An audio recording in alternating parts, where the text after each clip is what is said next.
Trump sparks backlash over comments calling Hezbollah very smart. Former President Donald Trump is receiving criticism from his Republican rivals for referring to the terrorist organization Hezbollah as very smart, and talking about how Israeli Prime Minister Benjamin Netanyahu let us down in the past as his country reels in the wake of Hamas terror attacks.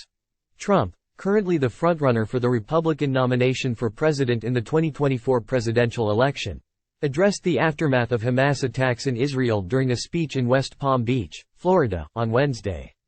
He asserted that national defense people working for the Biden administration were saying, "Gee, I hope Hezbollah doesn't attack from the north because that's the most vulnerable spot."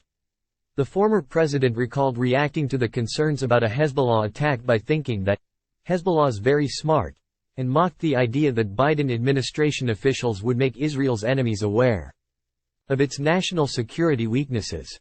He acknowledged that the press doesn't like when I say that, as well as when he makes similar characterizations about Chinese President Xi Jinping.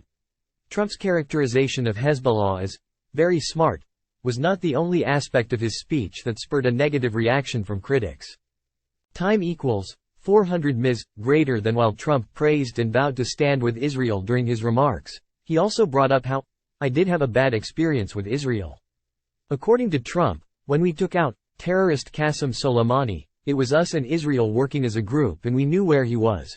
We knew how he was coming in, we knew the plane, we knew everything. We worked on it. For weeks, for months, actually.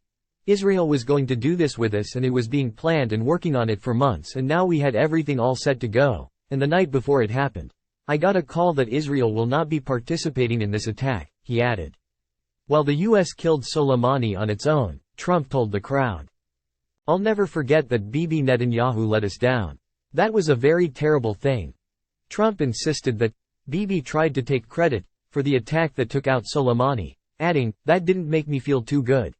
Bob Vander Plaats, CEO of the Iowa-based religious advocacy group The Family Leader, reacted to the former president's assertions during the speech as disturbing. Vander Plaats took to X to summarize and condemn Trump's analysis.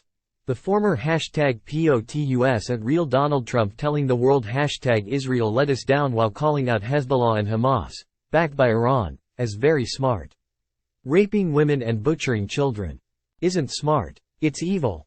Florida Governor Ron DeSantis, currently Trump's chief rival for the Republican nomination, weighed in on the former president's statements about Hezbollah and Israel while campaigning in New Hampshire. "This is a time to be standing with Israel and to be attacking the prime minister. Just makes no sense," he said. To be saying that Hezbollah, talking about how smart they are, just doesn't make any sense. Former Vice President Mike Pence, another candidate for the Republican nomination who served as Trump's second-in-command for 4 years, also issued a response to Trump's speech in an appearance on the radio program, New Hampshire Today, on Thursday. "This is no time for the former president or any other American leader to be sending any message other than, America stands with Israel.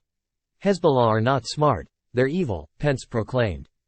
The former vice president also expressed disappointment that his former boss called Russian President Vladimir Putin a genius for invading Ukraine last year.